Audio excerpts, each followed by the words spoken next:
Ketika Rasulullah melangkai makamnya Nabi Musa, makam itu status ranking lah kalau dalam bahasa Indonesia itu. Kalau bahasa Indonesia itu ribet, makam itu kuburan.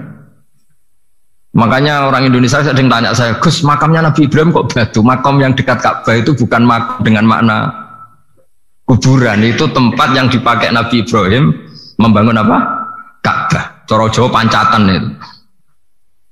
Nabi Musa itu gak terima, komplain sama Allah, ya Allah ini lebih junior ketimbang saya, kenapa makamnya melangkai saya? Ini tidak fair. Jadi di mana-mana manusia itu kalau disalib junior itu ya tidak terima. Ya ada manusianya. Terus ditanya sama malaikat Jibril, kenapa kamu gak terima? Ini orang Israel, kadang ngira saya ini Nabi paling top. Ini kalau sampai konangan saya kalah sama Muhammad tuh malu saya kata. Jadi artinya ya ada sisi manusia. Itu ada kitabnya. Terus ya tapi memang Nabi Muhammad lebih top ketimbang kamu. Memang dia Nabi pilihan, Sayyidul Awalin wal Akhirin.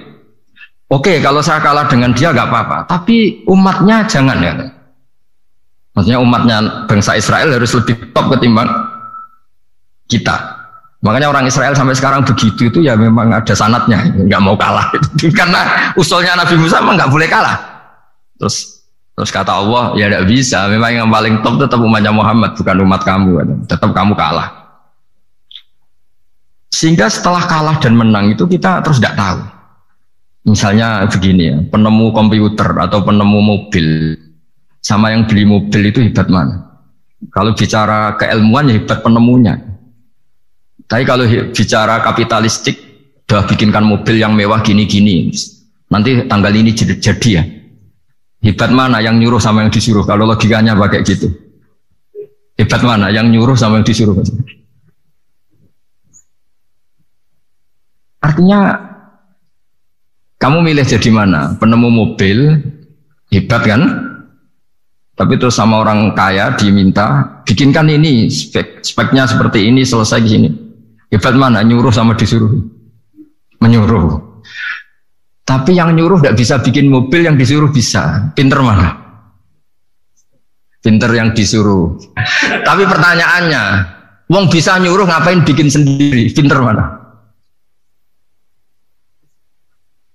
Ini mohon maaf karena di sini banyak orang nggak jelas-jelas juga.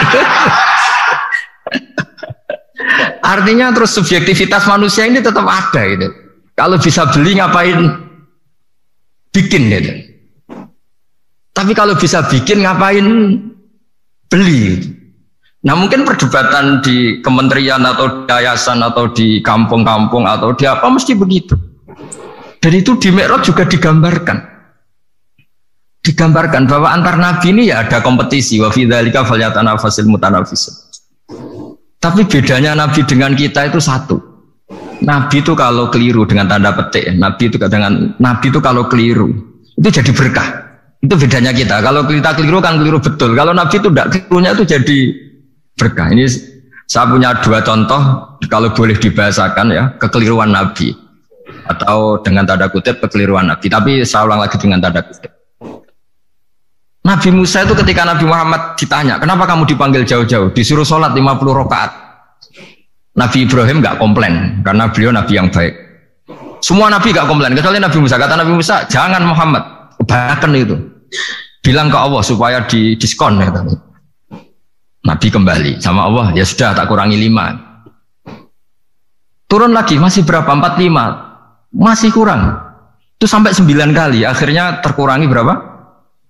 45 rakaat. Itu Nabi Musa masih bilang, dah minta lagi keringanan.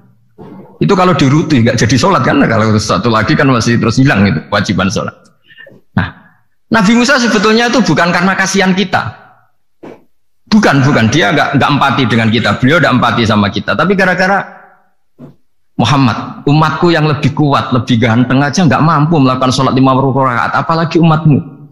Dia memang orang Israel kan ganteng-ganteng, kuat-kuat, jadi dia pede. Umatku yang lebih keren, lebih ganteng saja gak kuat, apalagi umatmu. Jadi sebetulnya dia minta keringanan itu karena corong Jawa ngeprekno kita, menyepelekan kita bahwa. Makanya saya ingin memberitahu Nabi Musa kalau ada umatnya Rasulullah yang namanya Sayyid Ali Zainal Abidin yang satu hari sholat 1000 rakaat. Jadi nanti kalau ketemu Nabi Musa, ini 50 aja, ini kuatnya malah 1000. Nah akhirnya Tapi barokahnya Nabi Musa yang sentimen ini, sholat gak jadi 50 tapi 5. Itu bedanya Nabi sama kita. Ada contoh yang lebih ekstrim, kelirunya Nabi itu Nabi Yunus. Nabi Yunus, tapi keliru yang barokah, saya ulang lagi. Nabi Yunus itu memaklumatkan ke masyarakatnya, nanti itu kalau kamu tidak nurut sama saya ada azab. Anggap saja azab itu hari Kamis. Besok hari apa ini? Besok hari Kamis ya? Besok hari apa? Lupa hari ya. Rebu apa Kamis? Besok. Lupa hari ya. Kata Nabi Yunus, 3 hari lagi akan ada azab. Tapi kurang 2 hari, kurang sehari umatnya masih dalam kemungkaran, dalam kemaksiatan, masih hura-hura. Akhirnya Nabi Yunus bilang, sudah ini tinggal sehari itu mau ada azab. Tapi mereka tetap hura-hura. Akhirnya Nabi Yunus itu, coro Jawa itu minggat. Memang bahasa Arabnya abako. Abako itu pergi yang tidak pamit. Itu kalau kamu cari di kamus, abako itu maknanya itu minggat, pergi yang tidak pamit. Sama Allah dibahasakan abako. So, wong ra bener kabeh, udahlah tak tinggalkan. Setelah ditinggalkan, Nabi Musa disalahkan sama Allah. Kamu itu Nabi tidak diperintah hijrah kok. Hijrah, syaratnya Nabi kan mengambil keputusan apa saja berdasar wahyu. Tapi tanpa ada perintah wahyu, dia tetap keluar dari kampungnya itu. Keluar sama Allah disalahkan, wong Nabi kok minggat. Akhirnya ketika dia di kapal, di perahu itu, dulu itu ada mitos, kalau ada perahu mau tenggelam pasti ada yang minggat, diundi. Sampai 3 kali yang keluar dia, akhirnya tahu diri nyemplung ya. Nyemplung terus ditelan ikan nun. Pokoknya ikan besar lah. Diberi sanksi sama Allah karena dia Nabi kok melanggar, diberi sanksi ditelan ikan nun. Telan ikan nun karena beliau seorang Nabi, perutnya ikan itu jadi masjid, dia baca tasbih terus. Tapi barokahnya dia minggat tadi asbako. Akhirnya 1 hari itu mau ada azab besar itu orang-orang nginceng rumahnya dia.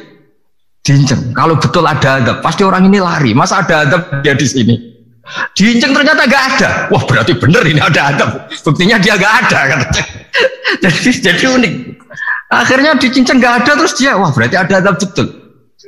Hari itu masyarakatnya tobat semua karena ini ada azab betul. Buktinya Nabi Yunus sudah lari. Berarti dia tidak ingin kena azab. Padahal dia lari itu karena mangkel. Mangkel punya umat yang gak nurut tadi. Wah sudah. Setelah sekian hari dia cari-cari kabar. Umatku itu kena azab enggak? Ternyata berita yang masuk dulu udah ada medsos, udah ada WA. Dulu itu enggak ada itu. Dengar kabar kalau umatnya tuh enggak kena azab karena 1 hari sebelum ada azab tobat semua. Terus dia enggak berani pulang. Karena ada hukum sosial di sana, kalau ada orang bohong hukumnya dibunuh.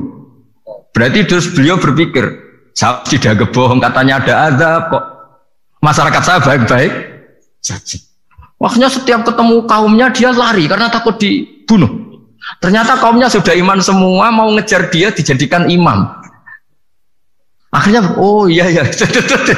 Jadi itu bedanya Nabi sama ndak. Jadi Nabi itu kalau kelirunya itu barokah.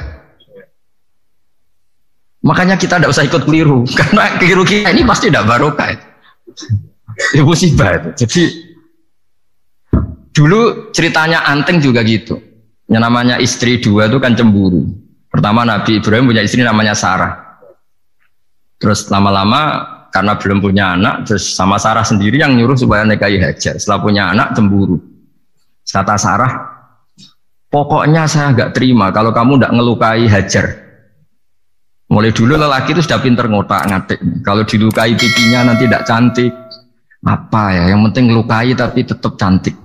Terus ada Anteng itu. Anteng itu dulu ceritanya itu dilukai tapi tambah cantik. Nabi Ibrahim akhirnya melukai. Seneng Sarah karena sudah dilukai. Ternyata barokahnya dilukai itu jadi Anteng yang mempercantik perempuan. Padahal melukai istri itu kan tidak boleh. Tapi ini Nabi. Ada saja cara yang dipilihkan Allah untuk ya tadi keliru saja barokah. Itu bedanya Nabi sama kita. Makanya disebut mimbabi hasanatil abrar sayyatul muqarrabin. Jadi Nabi sama seperti Nabi Adam. Nabi Adam itu dilarang Allah nggak boleh makan khuldi. Akhirnya makan terus harus hidup di dunia, terus jadi dunia seperti ini. Tapi itu menjadikan harapan seluruh dunia bahwa Allah itu maha baik. Ketika ada yang diberi sanksi tetap diminta tobat. dan dianjurkan tobat. Dan Allah berjanji setiap yang tobat pasti diterima. Sehingga terus kita sampai sekarang nggak pernah putus asa karena sudah diberi contoh bahwa bapak kita yang pernah salah dijanjikan tobat dan Allah pasti menerima tobat itu. Jadi ini bedanya kita dengan Nabi. Jadi semoga lewat pengajian ini atau ngaji bareng ini kita tahu kalau kita ahli astronomi atau ahli meteorik mungkin takut kita kejatuhan meteor. Kalau ahli gempa mungkin takut lempengan kita gini terus gempa. Kalau ahli tsunami takutnya tsunami. Kalau ahli sosial takut chaos. Mungkin yang ahli perbankan takut ras. Jadi kalau nuruti takut ya takut lah. Tapi cobalah kita iman lagi. Tadi kata Bu Menteri sudahlah punya hasbunallah wa ni'mal wakil, ya sudah, Indonesia pasti akan baik-baik saja dan kita akan selalu berharap dengan kecerdasan, dengan ikhtiar, tapi kita akan selalu berdoa kepada Allah Subhanahu wa taala.